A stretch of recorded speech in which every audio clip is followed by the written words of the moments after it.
Кыргызстанда ички дүң продукция жогорулап, мамлекет байый баштады. Бул тууралуу президент Садыр Жапаров жаңы жылдык куттуктоосунда билдирди. Анын айтымында биздин өлкө олуттуу экономикалык ийгиликтерге жетишип, өнөр жай жана айыл чарба тармагы алдыга оозун алды.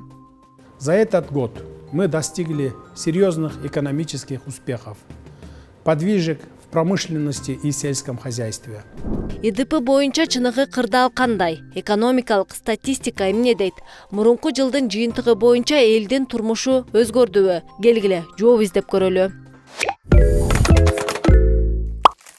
Ооба, ИДП чынында эле өсүптүр. ИДП бул ички дүң продукция. Тактап айтканда өлкөдө канча жана кандай суммага товар чыгарылып, кызмат көрсөтүлдү. Калктын жан башына ИДП деген ошол эле болгону анын көлөмү жарандардын санына бөлүштүрүлгөн. Бул тармакта экономика алдыга жылганын байкасак болот. Анткени мурдагы жылга салыштырмалуу ИДП 2,4%га көтөрүлгөн. Бирок бул көрсөткүчтөрдүн карапайым калк үчүн мааниси барбы? Анткени жашоонун сапаты өзгөрбөй эле начарлап кетти десек дагы болот.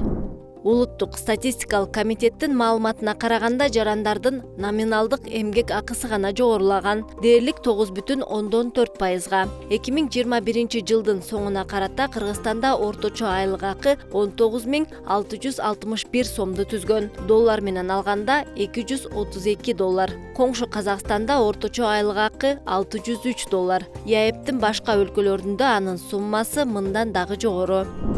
Эгер орточо турган кыргыз жараны айлык акысын коротпой эч нерсе жебесе, анда Кыргызстандын президентинин каракол базасында кийген лыжа тебе турчу костюмуна окшош кийимге 5 айдын ичинде акча топтой алат. Эгер дагы бир 5-6 ай ачка отуруп койсо, анда Садыр Жапаровдун жубайыныкына окшош костюм сатып ала алат. Эми келгиле айлык акыларды эсептеп көрөлү. Статистика жана бийликтин отчетторуна таяна турган болсок, анын көлөмү өсүп жатыптыр. Бирок андай жылышты жарандар анчейин деле сезишпей эле. Анткени номиналдык эмгек акы гана өсүп жатат. Ал 1 айдын ичинде тапкан айлык акынын суммасы. Бул каражатты биз кайсы жакка сарптайбыз? Экономикада бул реалдуу эмгек акы деп аталат. Адистер анын көлөмүн айлык акыга жана товарлардын, кызмат көрсөтүүлөрдүн баасынан эсептеп чыгышат. Андыктан биздин реалдуу эмгек акыбыз көтөрүлбөй эле түшүп кеткен. Бул себептен биз өзгөрүүлөрдү сезе албайбыз. Биздин өлкөдө эң төмөнкү эмгек акы канча турат? 2021 жылы анын суммасы 1854 сомду түзгөн. Айрым биздин жарандар чынында эле болгону ушунча айлык акы алышат. Бул жада калса $22 дагы жетпейт. КМШ өлкөлөрүнүн ичинде бир дагы мамлекетте мынчалык төмөн айлык акы жок. Мисалга, коңшу Өзбекстанда эң төмөнкү айлык акы биздикинен 3 эсе жогору, $76, Казакстанда 5 эсе көп, $100.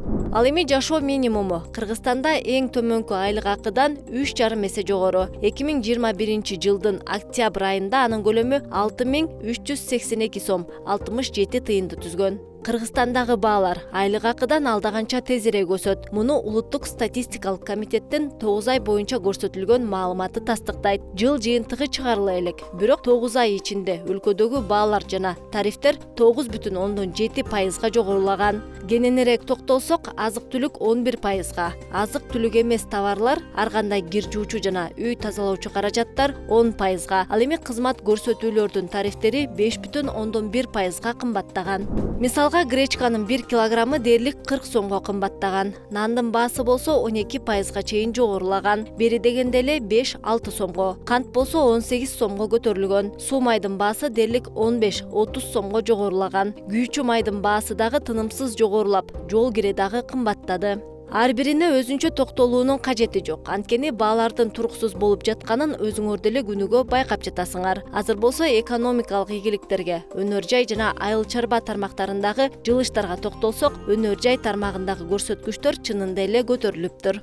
Айыл чарба тармагында дагы жылыштар бар, бирок алдыга эмес, артка. Импорт көбөйүп, экспорт түшүп кеткен. Бул деген мамлекет сырттан көбүрөөк сатып алып, өзү башка мамлекеттерге азыраак сатып жатат дегенди түшүндүрөт. Экономикалык реалдуу көрсөткүчтөр бүгүнкү күндө ушундай. Улуттук статистикалык комитеттин сайтына кирип, Кыргызстандагы кырдаалды ар бир жаран өзү текшерип биле алат. Шилтемесин видеонун астына тиркеп коебуз.